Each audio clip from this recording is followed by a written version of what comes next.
tarde, minha gente. Eu sou Lorena Oliver, tenho a alegria e a honra de conduzir essa conversa com dois gigantes de muito conhecimento, muita bagagem, dois empreendedores corajosos, simpaticíssimos, cheio de informação boa para a gente.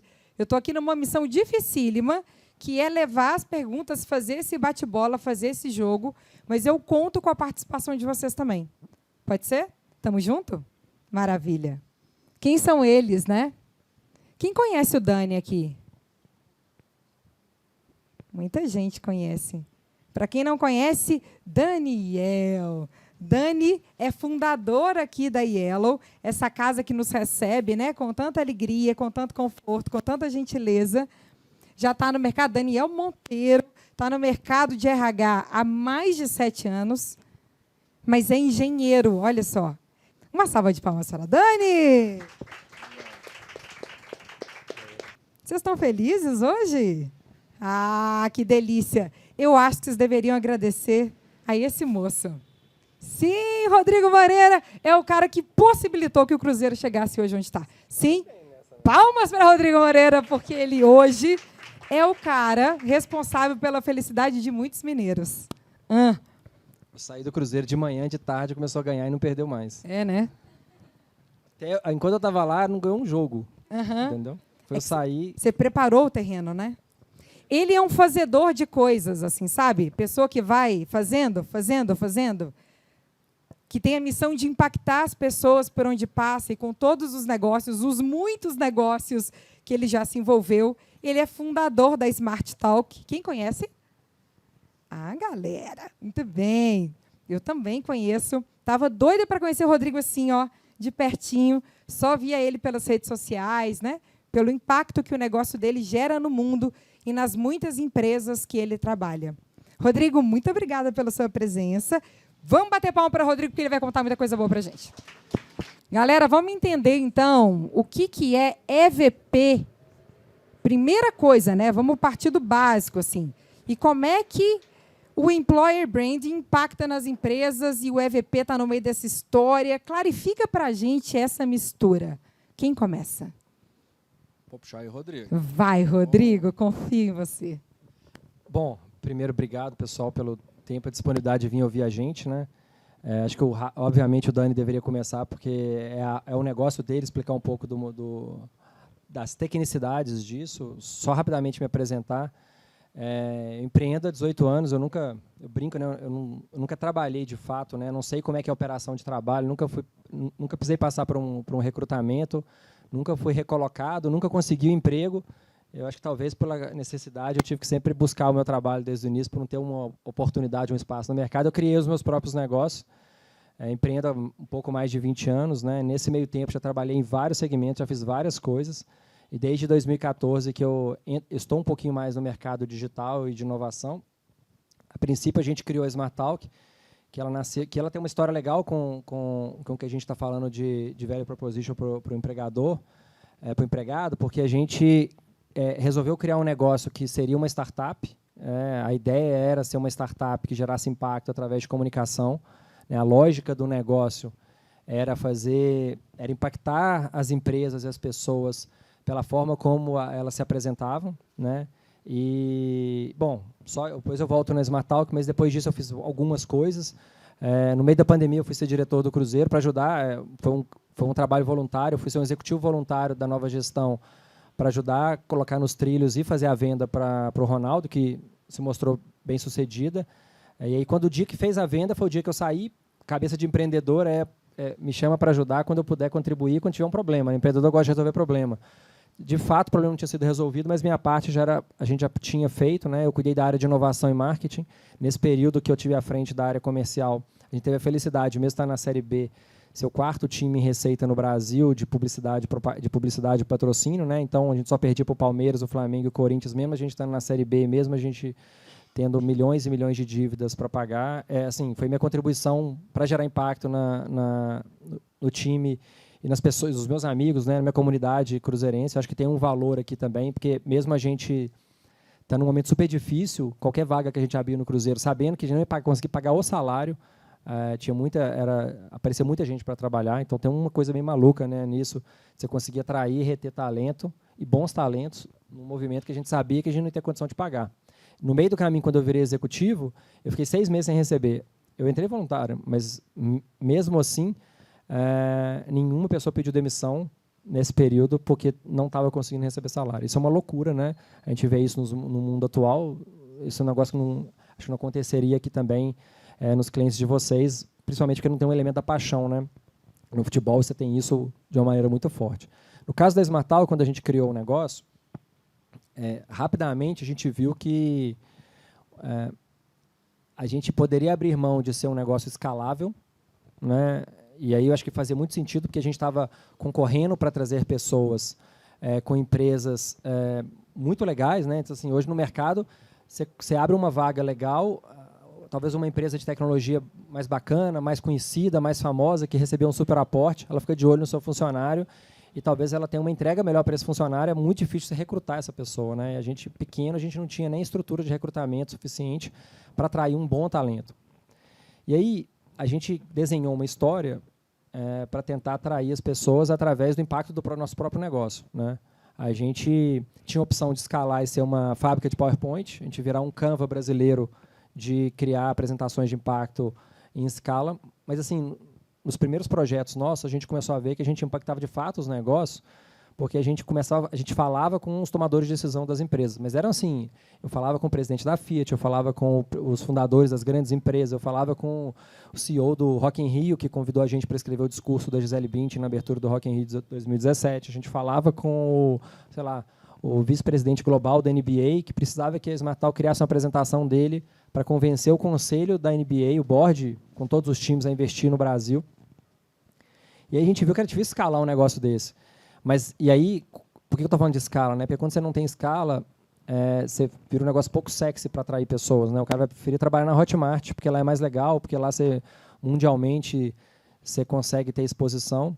E a gente viu que o nosso negócio gerava impacto através do negócio dos outros, né? Então, a lógica, desde o início, a gente tinha uma dificuldade, a gente criou um modelo que a gente precisava atrair pessoas que tivessem a capacidade de impactar negócios dos outros através do nosso próprio negócio. A gente era uma máquina de gerar impacto através dos outros negócios. E isso foi, né, a gente vai discorrer um pouquinho aqui, talvez o que tenha conseguido a gente atrair gente boa.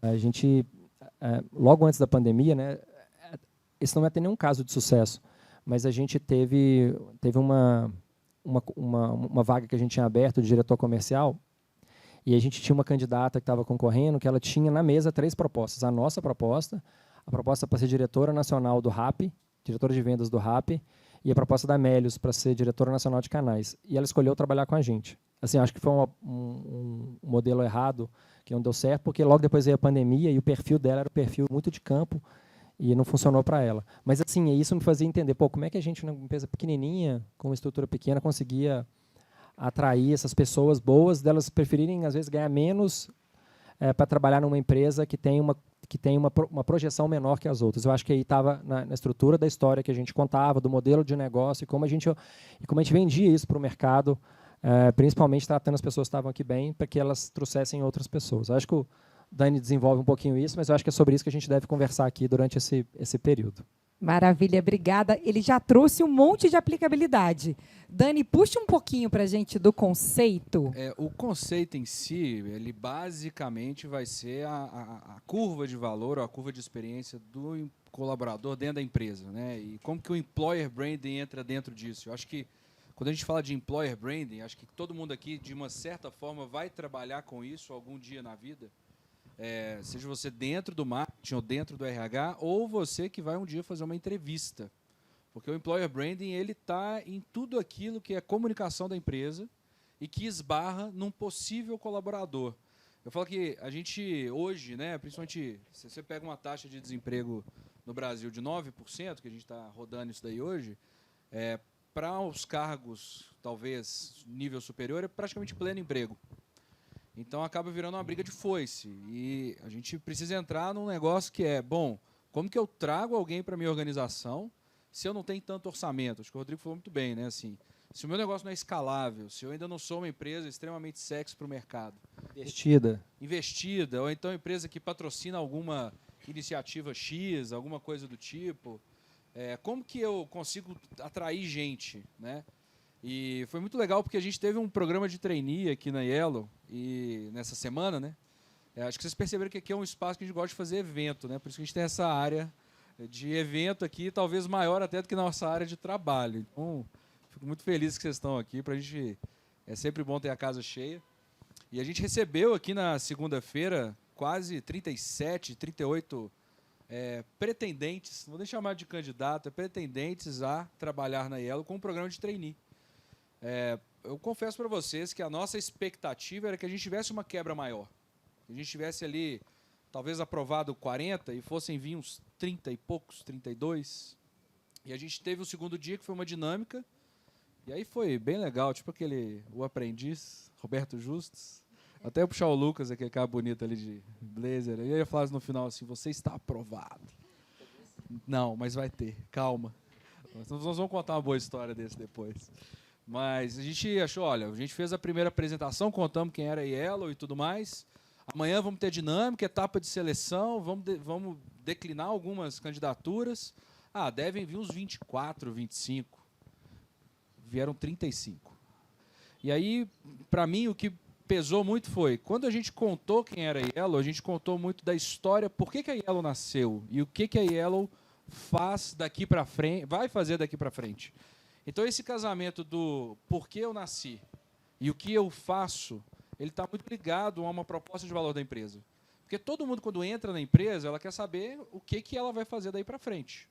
Então, bom, eu quero crescer, abrir sei lá quantas unidades, quero ter um negócio escalável, vamos buscar um investimento, vamos colonizar Marte, qualquer coisa que seja que uma empresa quer fazer, ela muitas vezes comunica muito isso. Agora, qual que é a origem dela? Por que ela faz o que ela faz, né? E as pessoas se conectam com isso. Então, o employer branding está muito ligado a isso. Por que eu estou aqui dentro hoje dessa empresa, né? Por que eu estou hoje com esse uniforme, com esse crachá? Para pagar meus boletos? Ok, eu estou pagando boleto, é isso mesmo. Mas, hoje em dia, eu posso escolher aonde eu vou ter uma fonte de renda que não só pagar meus boletos. Eu posso trabalhar em outras empresas. E bons profissionais constantemente são abordados por outras empresas. Isso é natural. Ainda mais se você estiver no LinkedIn. Isso aí, todo dia. Tem gente até que aborda eu. Fala, Dani, estou uma vaga aqui. Eu falo, não é agora.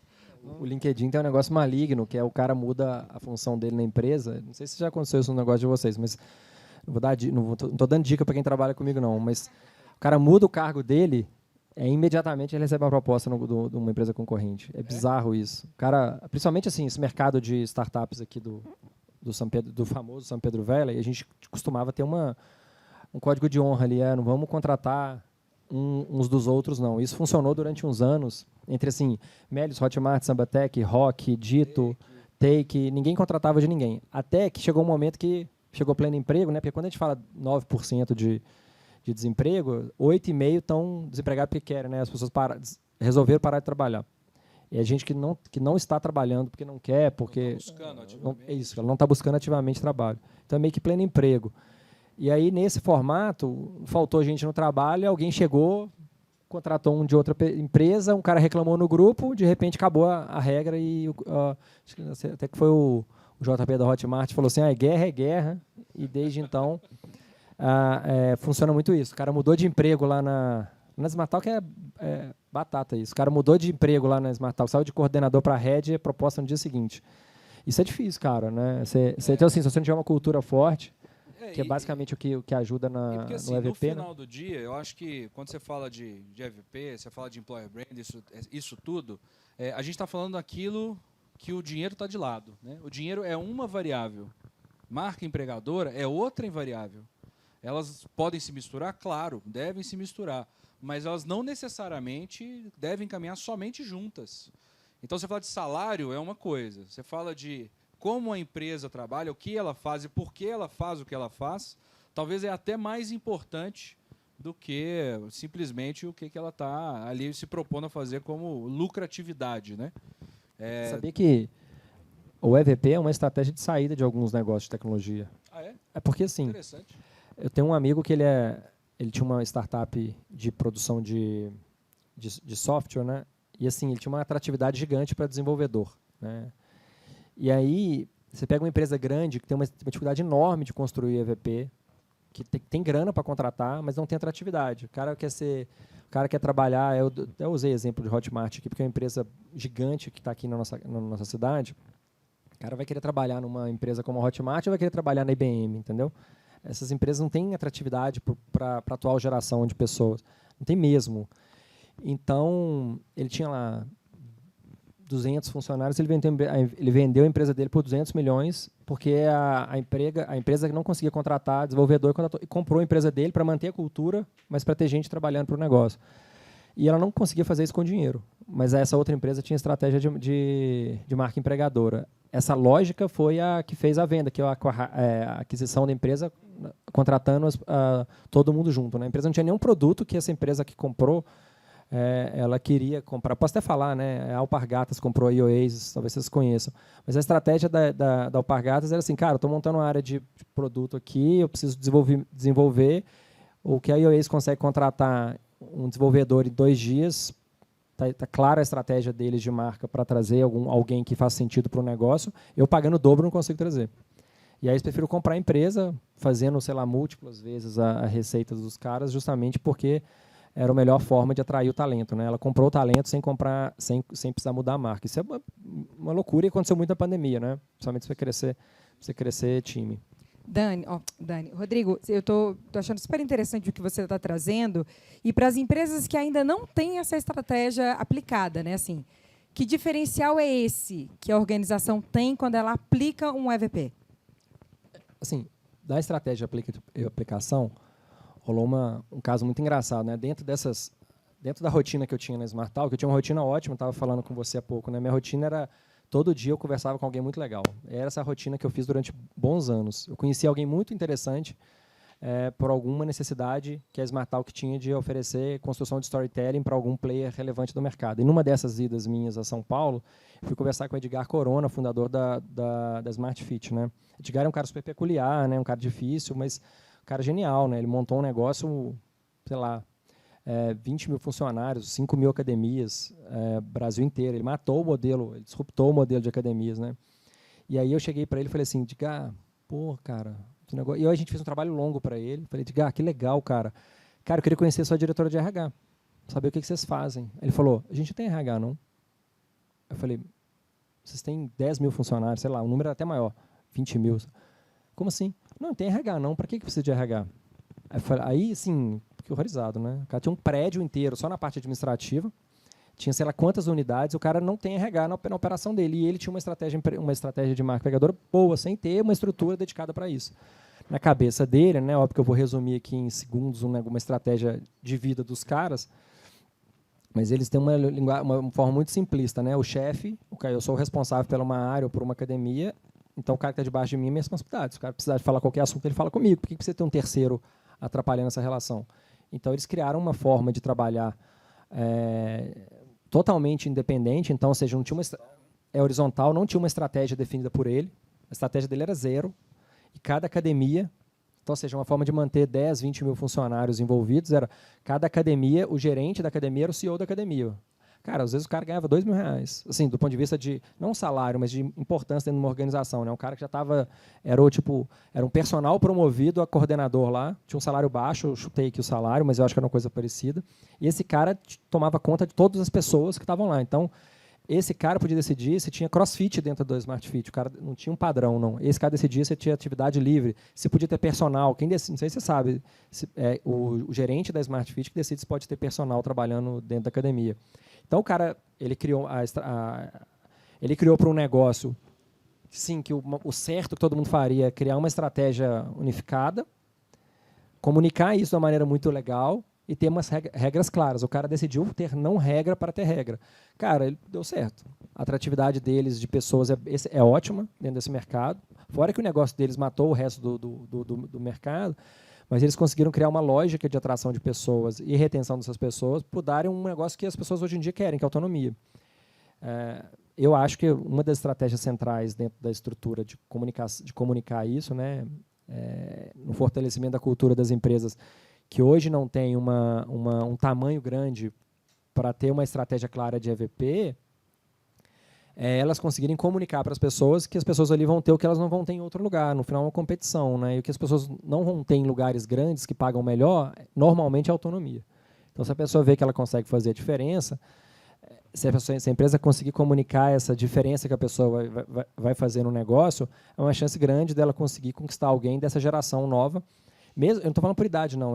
Geração é gente que está vivendo no mundo de hoje, que já se descobriu que só ganhar bem não faz a diferença na vida das pessoas. Só pagar boleto não vai fazer ninguém ficar feliz. E, obviamente, é o essencial, mas não vai mudar a vida de ninguém do ponto de vista de transformação, de impacto, de realização. E eu acho que é muito nesse caminho de, tipo, cara, o que eu vou ter que a IBM não vai dar para o cara, né? A IBM é uma empresa até legal, mas ela não vai dar alguns critérios, aí comunicar essas coisas, que eu acho que a autonomia é uma das grandes coisas. Incrível. Dani, então vou te puxar, né? Porque se a gente vai falar de EVP, a gente tem que pensar nos pilares. O que os candidatos querem, no final das contas? O que as pessoas buscam? Isso é muito legal, porque quando você fala do que os candidatos querem, acaba entrando um pouco mais no que é o que a Yellow faz hoje, né? A gente não consegue desenvolver uma estratégia de EVP, de Employer Branding, com uma vaga que a gente trabalha, né? Eu vou trabalhar uma vaga, o cliente procura a gente, geralmente é para ontem, a gente não tem prazo. Então, você começa a usar a criatividade. Eu acho que trabalhar o Employer Branding, trabalhar a marca da empresa, que seja num processo ou numa estratégia para o ano, ela precisa ser criativa. E você precisa entender quem é o seu concorrente com aquele candidato. Porque eu acho que quando você vai falar de marca empregadora, desculpa, quando você vai falar de marca, você vai falar, por exemplo, esse chopp aqui, vamos dizer que ele é do Albanos. Pô, o Albanos tem uma marca legal e tal, todo mundo conhece. Então, quando vocês vêm aqui, chega o Albanos. Agora, eu não conheço aquele ali, a marca da chopeira. Aí eu não estou vendo. Ele qual que é? Ele é famoso? Está entrando? Agora, se eu vier aqui e tomar o chopp e gostar, eu começo a buscar mais por ele. E por quê? Porque o Albanos ele já trabalhou a marca há muito tempo. Aqui, eu vou ter que pegar a minha experiência. Então, a gente pegou aqui, ó lá. Tomei, gostei. Aí eu volto. E como é que eu faço isso dentro de uma empresa? Eu vou ter que entrar na empresa, tomar um chopp lá dentro para gostar ou não? Então, o trabalho de marca, o meu concorrente do chopp é o Albanos, o meu concorrente do chopp pode ser a Brahma. Mas da empresa não é tão óbvio assim. Porque quando eu vou contratar um geólogo para uma mineradora, eu com certeza vou ter que buscar em outra mineradora. Ele realmente tem uma função técnica ali. Agora, quando eu vou contratar um RH para uma mineradora, eles podem ter trabalhado na Fiat, pode ter trabalhado numa startup. Depende do que ele vai ter feito na vida e o que a empresa tem como objetivo ali final. Então, assim, o que eu vejo muito é que quando a gente entra para trabalhar a marca para uma vaga que seja, eu preciso entender quem é a pessoa que eu estou buscando. Então, os pilares que eu vejo dentro do bom EVP, eles vão se passar por um casamento de 2 pontos. O primeiro ponto é o que eu consigo oferecer e o segundo ponto é o que as pessoas querem. Não adianta nada eu criar um plano de benefícios para uma empresa, vou pegar um exemplo, uma empresa que tem uma cultura mais família, que tem uma cultura, uma média de idade um pouco mais alta, e falar assim, o plano de benefícios aqui eu vou botar de Gympass, todo mundo vai gostar. Talvez se eu coloco um auxílio creche, que vai me custar o mesmo tanto, eu vou atrair mais o meu público-alvo. Só que quando o meu público-alvo olha para mim e fala, bom, eu tenho aqui auxílio creche e o meu público-alvo eu estou fazendo vaga de estágio, o estagiário não vai ter um auxílio creche, ele não precisa disso. Então, para ele, isso não tem valor. Então, quando a gente fala de valor dentro da empresa, ele tem que ter esse casamento do que o mercado demanda, e aí o meu mercado aqui não é o meu consumidor, é o meu candidato. O que o meu candidato demanda e o que a empresa demanda. Então, de forma muito criativa nos processos seletivos, geralmente a gente tenta mapear algo que aqui a gente deu o nome de vetor de motivação. Então, o que é vetor de motivação? É o que faria uma pessoa pedir demissão por conta de um telefonema meu e ir para um cliente que é uma empresa que talvez ele nunca ouviu falar. Então, eu vou ligar, porque o trabalho do recrutador é muito maluco, né? Eu vou ligar para uma pessoa, ele não me conhece, talvez ele conheça a Yellow, talvez ele conheça alguém que trabalhou aqui, e vou falar assim, olha, o negócio é o seguinte, tem uma vaga aqui para você que é melhor do que o que você está hoje. Pô, como é que você sabe que é melhor? Né? Eu não posso jogar essa. Eu não posso também chegar para esse candidato e falar assim, olha, a empresa que você está hoje é muito ruim, pede conta e vem. Não posso fazer isso. Porque amanhã Você esse perdeu o pode ser cliente, né? esse amanhã esse pode ser meu cliente. E é muito interessante porque isso casa muito com o que a gente entende de propósito aqui na Yellow, que a nossa cultura é de uma boa experiência do candidato, né? A gente tem vários candidatos que não passaram em processos seletivos e viraram clientes. Inclusive o primeiro. Eu até um pouquinho da história, né? Diferente. Eu fiz muito processo seletivo, não passei nada e resolvi abrir uma empresa. Tipo eu. Mas eu trabalhei um tempo com recrutamento antes da Yellow e tinha um candidato lá, amigo, e esse cara entrou numa empresa e me ligou. Falou, Dani, estou precisando fazer aqui 6 vagas de engenheiro para o norte do Mato Grosso. E eu queria ter, com os meus candidatos, a mesma experiência que eu tive. Você topa fazer essas vagas? Eu falei, cara, eu sou engenheiro, estou na engenharia de volta, não tem nada a ver. Aí ele falou assim, vê se dá certo, você continua. E aí foi, 1, 2, 3, e aí as coisas aceleraram muito. E esse pilar de experiência do candidato, para nós, ele é muito importante, porque eu preciso ter uma experiência boa com o candidato, mesmo que com o meu cliente não seja uma experiência boa. Porque eu estou carregando 2 marcas. Eu estou carregando a marca do meu cliente e eu estou carregando a marca da Yellow. E a marca da Yellow não pode ofuscar a marca do meu cliente. A marca da Yellow precisa ser uma facilitadora para o processo. Então, de forma muito criativa nos processos, a gente faz isso. A gente entende, empresa, o que você consegue ter aqui de atrativo? É autonomia, no caso que o Rodrigo trouxe? Ou então que você tem um tipo de benefício muito interessante? Ou então, diretor, eu já percebi que aqui no seu organograma você tem algumas cadeiras vazias e você está trazendo essa pessoa, ela tem real chance de crescimento? Né? Então, esse tipo de discurso ele precisa ser muito alinhado antes de uma entrevista. E todo mundo na entrevista precisa estar alinhado com isso. Então, quando eu vou fazer a entrevista com o RH, precisa ser coerente com a entrevista com o gestor, que precisa ser coerente com o meu processo lá no DP de admissão.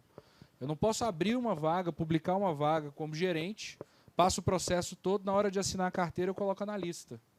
A pessoa sai fora, porque eu fui incoerente. Então, construir essa marca demanda tempo, mas ela pode ser feita num curto período de tempo para uma demanda específica, de forma bem criativa e objetiva. Ô Dani, sabe o que a gente fazia lá na Smart Talk? Assim, eu estou há um tempo já, eu não sou mais CEO da empresa, né? Eu estou no conselho, contrataram um cara melhor que eu para cuidar do dia a dia, e então eu não estou mais dentro do dia a dia de grupos de RH, eu participava ativamente de contratação, né? Eu me colocava na função de gente dentro da nossa operação. E aí você estava contando o caso de experimentar o chopp antes de entrar na empresa, né? Como é que a gente fazia isso? E na época a gente criou um método não, que eu estou falando que eu não estou mais por dentro, provavelmente alguém já fez isso também. Talvez eu tenha copiado de alguém, tá? Mas não me lembro agora. Que dentro das etapas do processo a gente tinha parceiros ajudando a gente a construir isso, mas quando a gente tinha... Hoje em dia eu acho que a gente não usa mais pelo formato que o negócio chegou, mas quando a gente não era uma empresa muito conhecida, principalmente, dentro das etapas de avaliação do candidato para uma entrevista, a gente ficava muito preocupado nessa escolha, né? Pô, o cara vai largar a mão do emprego dele, vai mudar de cidade, sei lá, ele vai ter que fazer uma escolha para vir trabalhar no negócio, e no dia 1 ele descobre que o Ian, que vai ser o chefe dele, é um babaca. E às vezes funciona, tem empresa que tem gente babaca mesmo e que está na cultura. Como é que não vai deixar isso acontecer? O Ian é legal, tá? Ele é aquele ali, ó. Ele é meu diretor comercial. Mas assim, como é que isso vai acontecer? Isso pode acontecer. Assim, por outros motivos. Às vezes a empresa... Cara, a empresa, às vezes, ela tem problema lá. A empresa é muito rígida na hora com horário. O cara, né, eu tinha uma relação de horário mais tranquila. Assim, eu acreditava que o cara queria sair mais cedo porque ele ia precisar viajar no fim de semana para um casamento. Ele queria sair na quinta-feira para viajar. Se tivesse tudo certinho, entrega, a gente nem preocupava. Eu estava querendo cobrar as entregas macro do cara. Né? Não tinha essa questão muito micro, assim, esse micromanagement, a gente nunca fez isso. Mas é difícil você ficar... E quando você vai numa entrevista, você não vai ficar se vendendo isso, né? E assim, se o cara perguntar se a empresa é boa, eu vou mentir, eu vou falar que é. Né? E aí, o que a gente criou a gente criou um negócio, aí eu vou dizer, às vezes é comum isso, o Dani vai falar se é ou não é, que era uma entrevista reversa, tinha várias etapas. Uma das etapas da entrevista, a penúltima, antes da conversa comigo, que era a conversa de fit, era uma entrevista que a Ana, por exemplo, é do marketing. Aí ela conversava com alguém do marketing que já estava na operação E aí eu chamava a pessoa do marketing e falava assim, ó, a Ana vai te entrevistar, que é uma candidata. Ele não mente para ela não, porque no outro dia ela vai vir trabalhar com você e vai botar a culpa em você. Então, você aproveita, Ana, na sua entrevista e pergunta para ele tudo de ruim da empresa, porque é a hora boa de você entender se você quer assumir esse desafio. Então, a gente criou um mecanismo para o cara testar o chopp antes de vir trabalhar. Eu não sei se isso é comum, mas é uma lógica que a gente fez, e isso, cara, dava... Comum não, mas é bom que tenha. Porque assim, isso gerou uma assertividade na contratação gigante. Sim. Nunca aconteceu de um funcionário não vir por causa dessa entrevista, mas aumentou, mas ela aumentou a nossa conversão na proposta. Porque quando a gente ia fazer a proposta para a pessoa, o cara estava seguro que era aquela empresa. Já tinha perguntado, alguém tinha falado, não, o Rodrigo é legal. E também a gente usava isso para regular se essa estratégia nossa de marca com as pessoas estava funcionando, essa comunicação nossa com as pessoas estava funcionando. Como todo negócio em startup, é um negócio que vai e volta, legal, mas funcionou. Você contando aí desse negócio de entrevista reversa, né, tem um caso muito legal. Eu vou contar, são 2 casos, aliás. Um da Yellow e um de um cliente nosso. Um cliente nosso tem aquela etapa de entrevista de cultura, né? Acho que alguns aqui já devem ter feito ou já devem ter participado. E aí eles colocavam 6 pessoas na sala e entrevistavam aquela pessoa, batiam um papo, era algo muito mais informal. E aí estava tendo muita negativa de proposta. E a gente fez ao contrário. Falou assim, olha, bota 6 pessoas na mesa, né? Mas vamos preparar algumas perguntas para o candidato fazer para essas pessoas. Porque se a gente está chegando numa etapa final ali, é a hora. Então, os candidatos faziam as perguntas para 6 pessoas de áreas diferentes, aleatórias, e funcionava. Isso não acontece tanto nas empresas, assim... É até uma tática legal. Acontece mais nessa época de pleno emprego, né? Quando você precisa... Agora que você precisa ter certeza de quem você está contratando. Mas uma coisa que a gente recomenda muito no processo seletivo você está com dúvidas sobre a empresa que a gente está te apresentando, ou conversa com alguém que trabalhou lá. Batata. Funciona. E a gente fez isso uma vez aqui na Yellow. A gente tem uma característica que, às vezes, contratar... Eu sou engenheiro, trabalho com recrutamento, né? Então, eu... acho que às vezes dá certo. Então, a gente tenta trazer pessoas de outras áreas para dentro do recrutamento. E às vezes gente que nunca fez entrevista na vida. E a gente fez uma proposta uma vez para um cara e falou assim, olha, gostei da conversa contigo, mas eu não sei se você quer mesmo trabalhar com recrutamento. Você está aqui se vendendo. Faz o seguinte, a gente demitiu uma menina no início do ano, está aqui o telefone dela, liga para ela. E... dito e feito, ele ligou para ela, inclusive ele conseguiu um telefone de um outro cara que era amigo dele, que trabalhava nesse mesmo mercado que a gente, numa empresa concorrente, pediu referência nossa para um concorrente e aceitou a proposta, trabalhou, está hoje aqui com a gente, está dando super certo. Mas é aquela ideia não da entrevista reversa, mas é da referência reversa, né? Porque às vezes a empresa pega uma referência do candidato, mas o candidato, será que ele está pegando a referência da tua empresa? E aí a gente pega a importância de você ter a marca empregadora não só para atrair, para reter, mas também para desligar. Porque se você tem o seu nome está queimado no mercado, vamos dizer assim, como que você, desligando 1, 2, 3 pessoas, como é que elas estão falando da empresa? O que elas estão falando da empresa? Eu vou puxar, então, o Rodrigo. Conta para a gente, Rodrigo, como é que o storytelling ajuda as organizações a encantar os clientes internos, os clientes externos, reter talentos, ou até não deixá-los entrar. Como é que é, assim? Conta para a gente o segredo. Não, então, não tem segredo algum, né? Storytelling é ferramenta, é forma. Se a empresa não tiver conteúdo, é fumaça, né? Não adianta nada a gente ter uma história bem contada para atrair alguém, se quando as pessoas elas entrarem no negócio, elas vão descobrir que você mentiu para elas, né?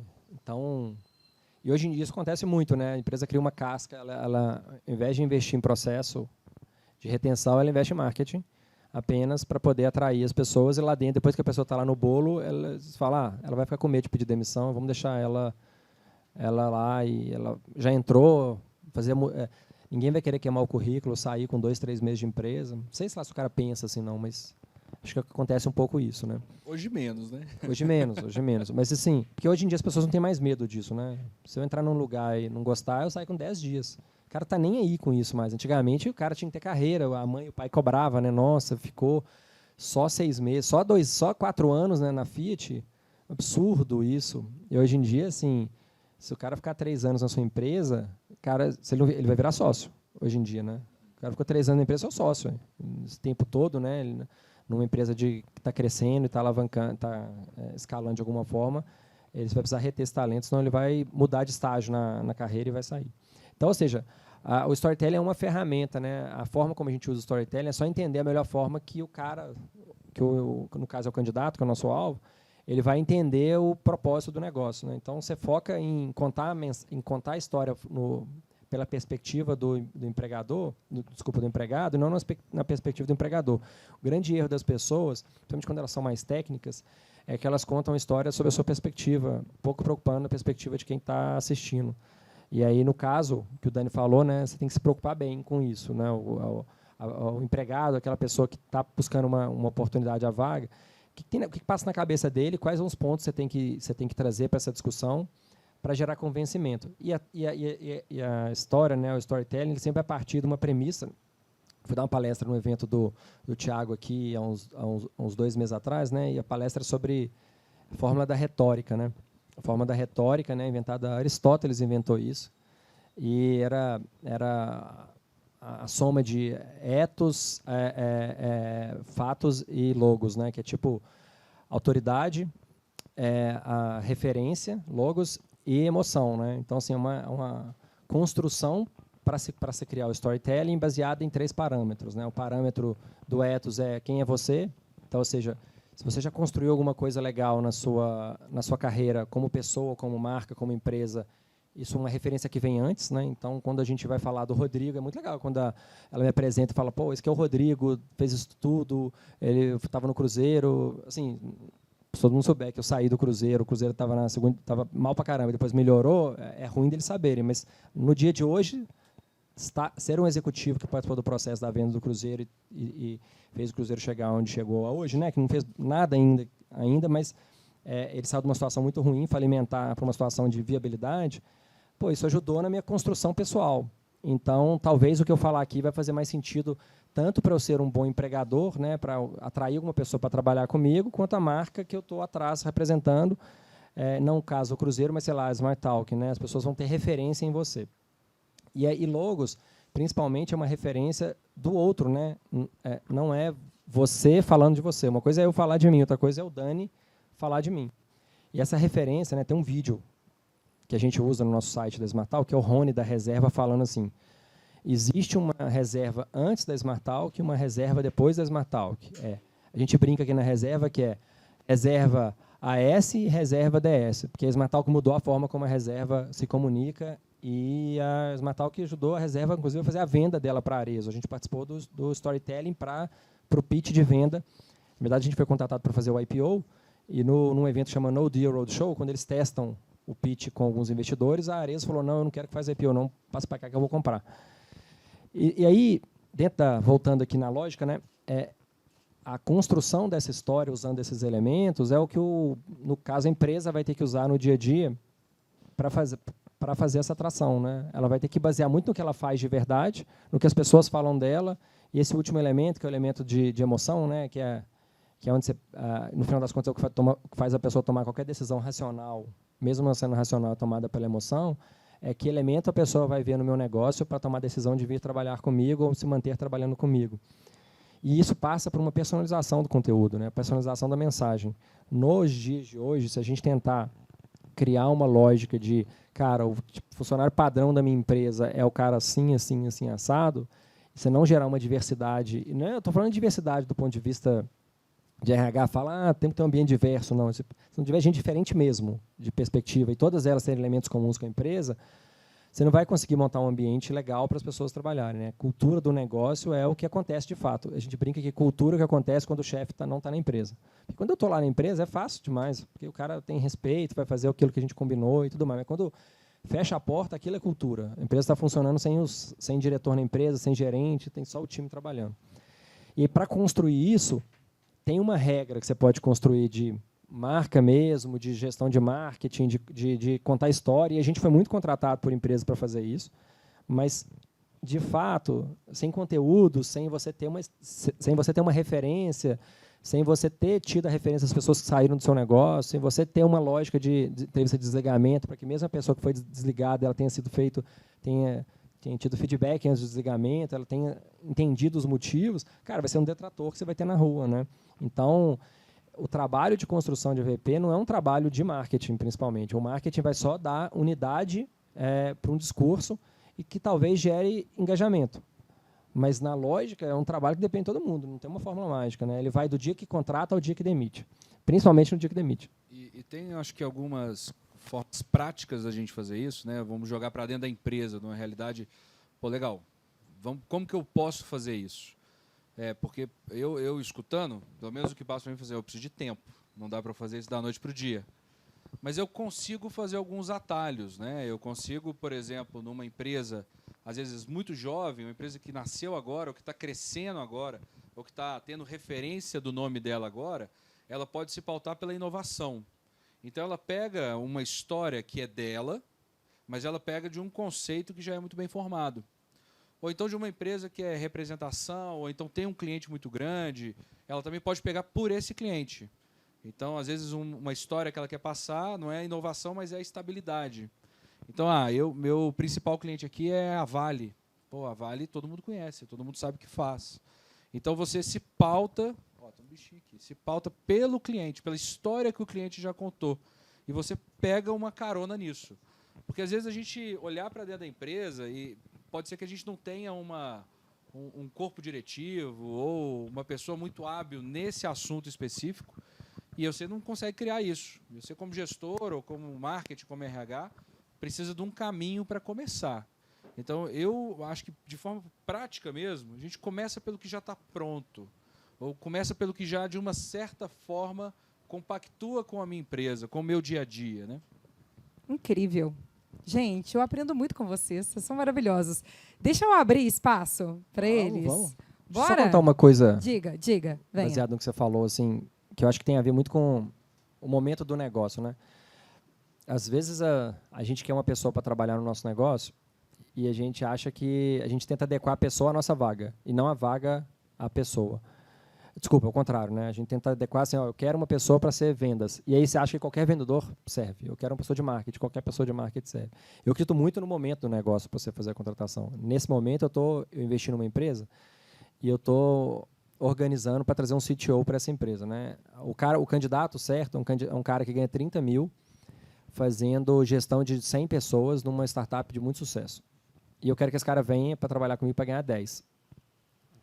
E assim, 15, sei lá. A gente tem que entender o momento da empresa, que tipo de profissional que eu vou conseguir atrair, assim, né? Não é um negócio de abrir vaga e deixar o cara e deixar aparecer quem estiver interessado na vaga. Mas existe um perfil claro do profissional que está interessado em empreender, que está interessado em começar um negócio que não tem nem sede, que não tem nem cliente, que não tem nada, mas tem uma perspectiva.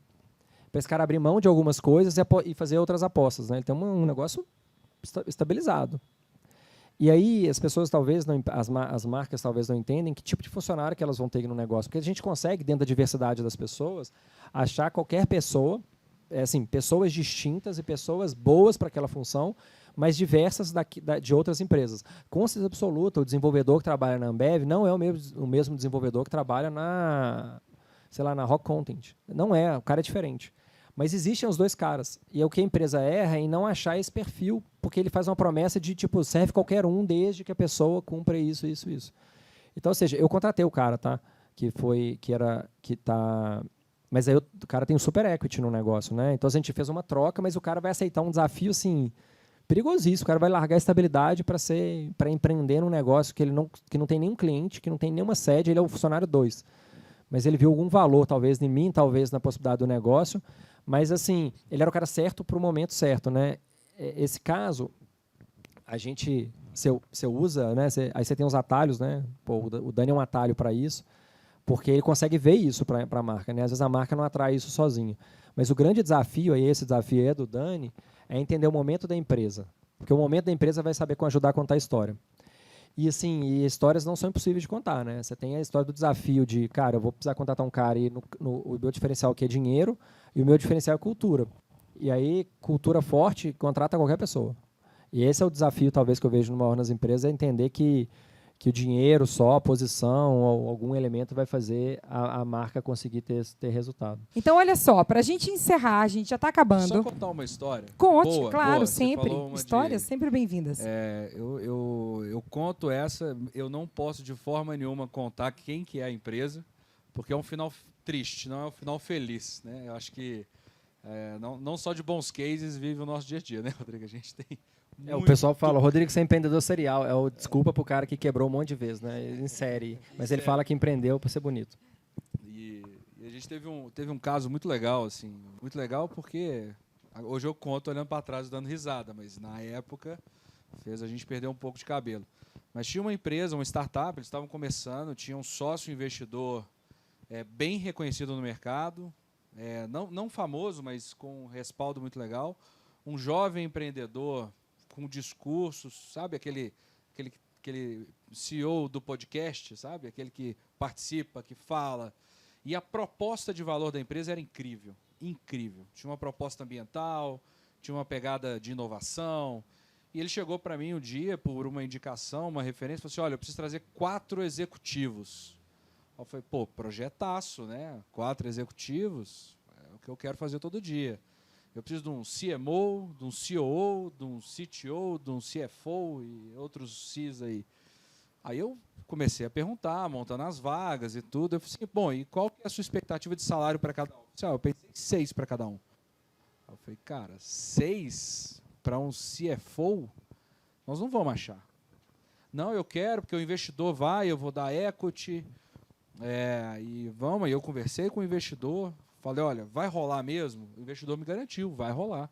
Porque eu não posso pegar um projeto desse, botar na rua, caçar as pessoas, e nós começamos a buscar talentos. Assim. É claro que a gente diminuiu um pouquinho os nomes, né? Porque senão não traria ninguém mesmo. E a gente conseguiu fechar as vagas. A gente fechou 3 e uma estava ainda acompanhando. 3 iam entrar de uma vez só. O cara de processos, o cara de finanças e o cara de marketing. Excelentes profissionais. O CFO veio...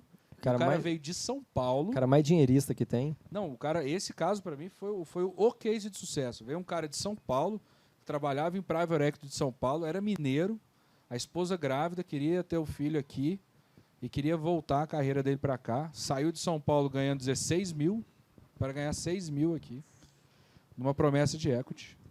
O CMO, o diretor de marketing, tinha uma empresa que ele estava com uma sociedade ainda... Aquela briga de sócio que vai, não vai, e ele falou assim, não, vou pular fora, é a minha oportunidade de pular fora. E o COO era de uma empresa que era cliente nossa, era um candidato amigo meu, amigo, não era avulso, ele tinha sido placement meu, contratado pela Yellow num cliente, já tinha 2 anos e pouco que estava ali, foi um dos primeiros contratados ali, uma das primeiras vagas diretivas que a gente fez aqui na Yellow, e deu tudo certo. Eles entraram na segunda-feira, só que o investidor teve um acidente de carro e morreu no sábado. Uma história maluca. O CEO, o fundador, o cara que tinha um belo discurso, ele tinha um discurso muito bom, mas ele não honrou com os compromissos. E aí? A história foi muito bem contada. Assim, eu me arrisco a dizer que talvez tenha sido um dos cases que, se tivesse dado certo, eu teria feito até um super divulgação sobre ele, porque se conseguir tirar um cara de São Paulo, de um VC, um Private Equity, e trazer para Belo Horizonte, mineiro, é uma mosca branca, é 1 ou 2 que existem.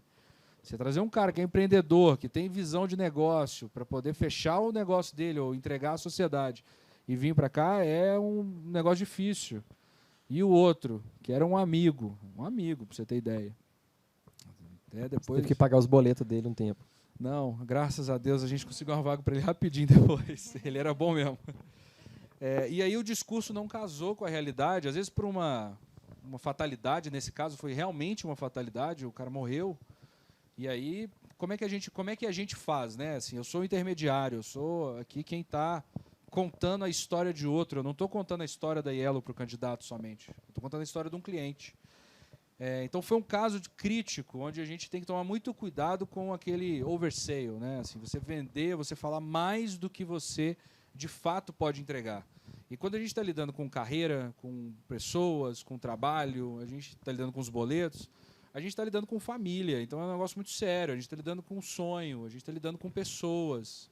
Não é simplesmente mais um, né? Aqui na Yellow a gente está hoje, devemos ter o quê? Umas 110, 105 vagas abertas, né, Letícia? Tem um cado.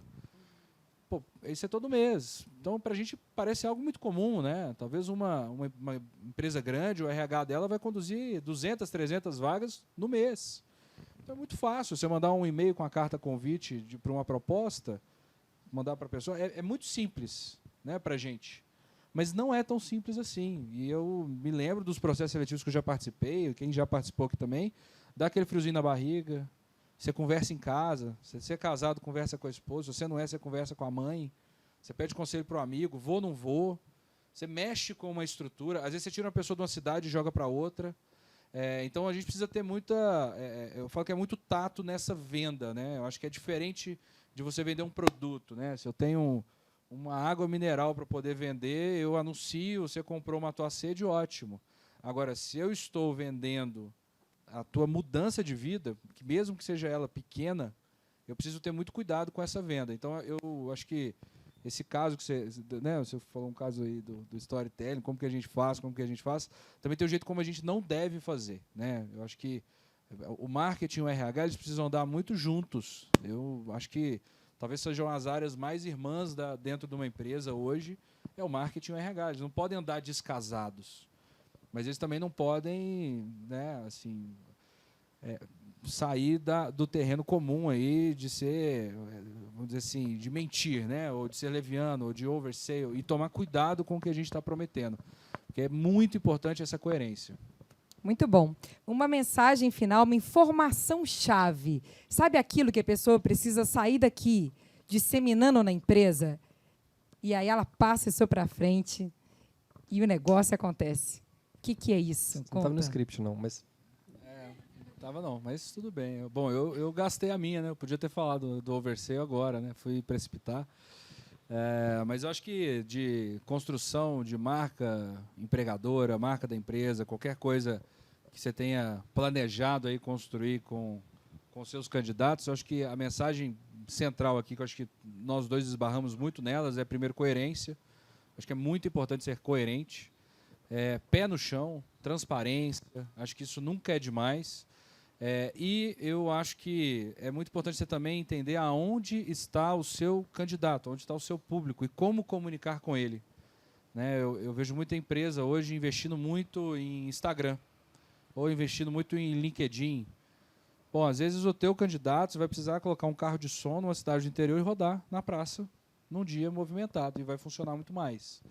Então, entender aonde está o candidato é uma habilidade do marketing para entender onde está o cliente, que o RH precisa ter, porque a gente também está tratando aí o candidato como um potencial cliente trabalhador da empresa. Né? Assim, de novo, o foco é cada empresa tem sua peculiaridade para gerar atratividade, né? O cara que trabalha hoje na Stellantis, ele compra um carro com desconto, é o que eles têm hoje como uma atratividade.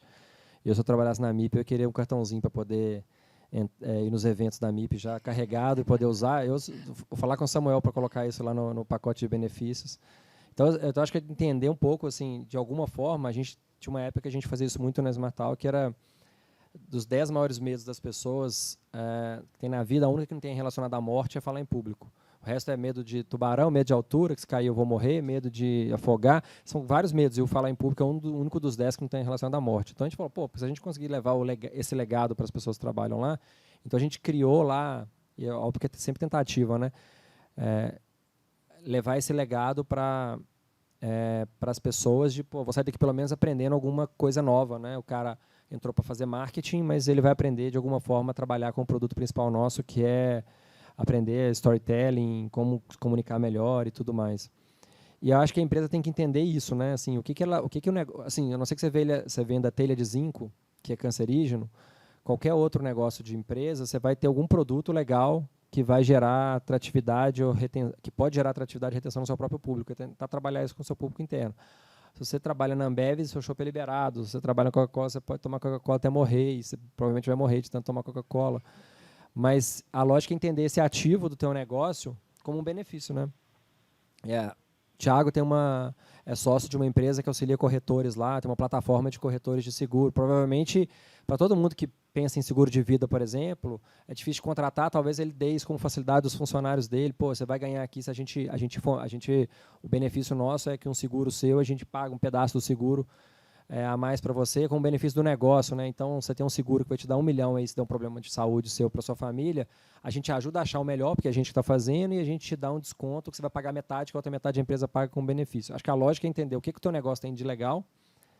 O cara do Cinemark provavelmente não paga cinema. O que o seu negócio tem de legal para usar isso na retenção. E as empresas normalmente não pensam nisso, né? O produto em si da empresa pode ser um grande ativo, é o que custa mais barato para ela. É um ativo exclusivo. Maravilhoso. Anotaram? Sim? Muito bem. Queria convidar vocês para a gente se levantar e aplaudir de pé. Rodrigo e Daniel, muito obrigada!